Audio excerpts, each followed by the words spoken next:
Moldava, pesmica nasza, serca oglasza, Boża ljubezen, prena iz nas.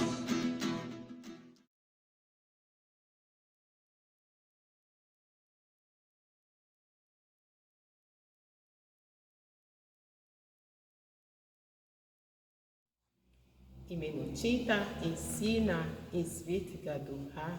Amen. Pozdravljeni, dragi otroci. Danes smo že v 13. dnevu naših šmarnic. In naslov za današnji dan je Samotari niso osamljeni ljudje. A se spomnite, o čem smo brali včeraj? Se spomnite, kaj ste slišali? Vam bom na kratko povedala. Poslušali smo o nekem očetu. Ime mu je bilo Vincenc Vilar David. Bil je dober in pravičen oče. Svojim otrokom je dal zgled zvestobe in življenja krščanskih vrednot. Zato so ga ubili, kdo? Španski revolucionarji. Ustrelili so ga in zaradi tega je postal mučenec. Mučenec je tudi oče. Oče, poročen je bil in je danes svetnik. Vsak oče je lahko svetnik. Tisti oče, ki da življenje za svoje otroke in za druge, je svetnik. Svetniki so navadni ljudje. Zdaj z nami je Uma. Uma nam bo prebrala današnjo zgodbo. Lepo je poslušamo. Hvala, da si prišla in da si sprejela povabilo. Zdi se mi, da so bili svetniki v resnici precej osamljeni ljudje, je dejala Tamara. In nerazumljeni, je dodala Manca. Če bi jaz danes živela tako pobožno, toliko molila in se celo mučila s kakšno skrajno pokoro, ko so to počeli svetniki, bi verjetno naletela predvsem na nerazumevanje. Svetniki se niso nikoli ozirali na to, kaj bodo rekli ljudje. To je vprašanje, ki si ga pogosto zastavljate. Vsi bi radi naredili lep vtis na okolico, da bi vas ljudje hvalili, imeli za dobre, pametne in zgledne. Večina živi tako, da po ničemer ne izstopa. Svetniki niso nikoli mislili na to, je zatrdil Serafinček. Kaj pa, ga ni razumela Tamara. Svetniki so skrbeli le za to, da bodo v dobrem odnosu z Očetom, ki je v nebesih. Bili so odprtega duha, da bi razumeli, kakšna je njihova naloga, zaradi katere jih je poslal na ta svet. Ko so odkrili svojo nalogo, je bila njihova največja želja, da jo tudi izpolnijo. Četudi je bila zaradi ljudi preveč skrajna in nenavadna, se na to niso ozirali. Zanje je bilo le pomembno, da so všeč Bogu, ne pa ljudem. No, sem rekla, da so bili svetniki precej osamljeni, je zmagoslavno vzkliknila Tamara. Na začetku so bili mnogi osamljeni, se je strinjal Serafinček. Vendar so ljudje prej ali slej spoznali, da so to pravi Božji možje in žene. Takrat so jih ljudje sami poiskali, spraševali za nasvete in hoteli biti v njihovi bližini. Mnogi so jih posnemali in se od njih učili. Recimo je Peter izzval Serafinčka.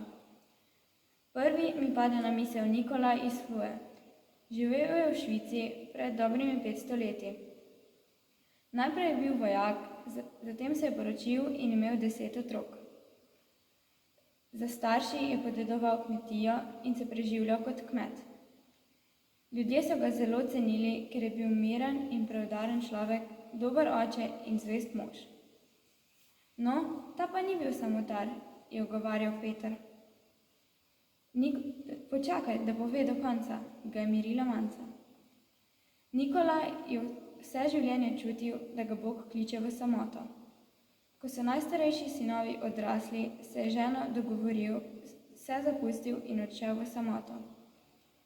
Mnogi ljudje so ga kritizirali, se mu čudili in napletali vse mogoče. 19 let je živel kot samotar.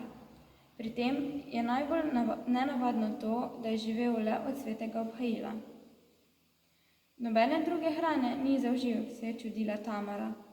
Ne, nobene druge hrane ni zaužil. Redno je molil, moj Gospod in moj Bog, vzemi mi vse, kar bi me oviralo, da ne pridem k tebi, in daj mi vse, kar bi mi pomagalo, da pridem k tebi.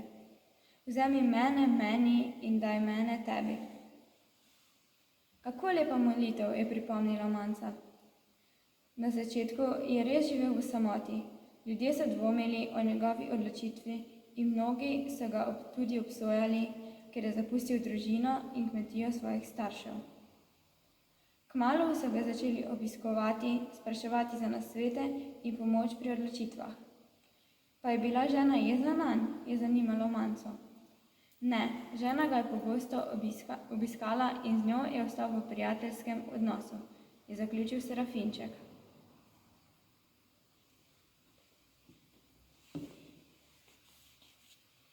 Lepo.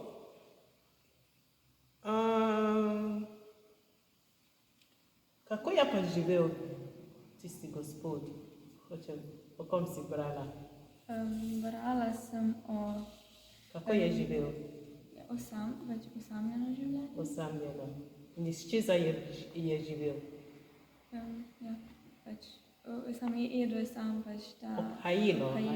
Obhajilo. Samo obhajilo je jedel. Kdo bi živel samo od obhajila? A bi ti živela od obhajila? Ne. Jaz pa mislim. Jaz lahko vsak dan živim, ampak da bi pa samo od tega živela, pa mislim, da to bi bilo malo težko. Ampak hvala Bogu, da nekateri ljudje so tako pogumni in verujejo tako močno, da lahko tudi samo od obhajilo živijo. Zato otroci, obhajilo, sveto obhajilo je Jezusovo telo. Mogoče mi ne moremo od obhajilo živeti, ampak lahko pa tudi verjamemo in verujemo, da nam daje duhovno moč in nas obnavlja in oživi. Zato, ko gremo k sveti maši, tisti, ki smo že bili pri obhajilu, je lepo, da sprejmemo in prejmemo Jezusa. Zdaj zaključimo z Marijino molitvijo. O Gospa moja, o Mati moja, tebi se vsega darujem in da se ti vdanega skažem, ti danes posvetim svoje oči, svoje ušesa, svoja usta, svoje srce, sebe popolnoma vsega, ker sem tvoja, o dobra mati, varuj me, brani me, kako svoj last in posest. Amen. Za nalogo imamo nalogo, tega ne bomo pozabili, vsem članom svoje družine očisti čevlje. Vsem članom svoje družine očisti čevlje. A to v redu? Dobro delo za naslednjič in za danes imamo to čistiti čevlje za člane svoje družine. Bog vas živi. V imenu Očeta, Sina in Svetega Duha. Amen. Hvala naši birmanki Uma in Umljenke.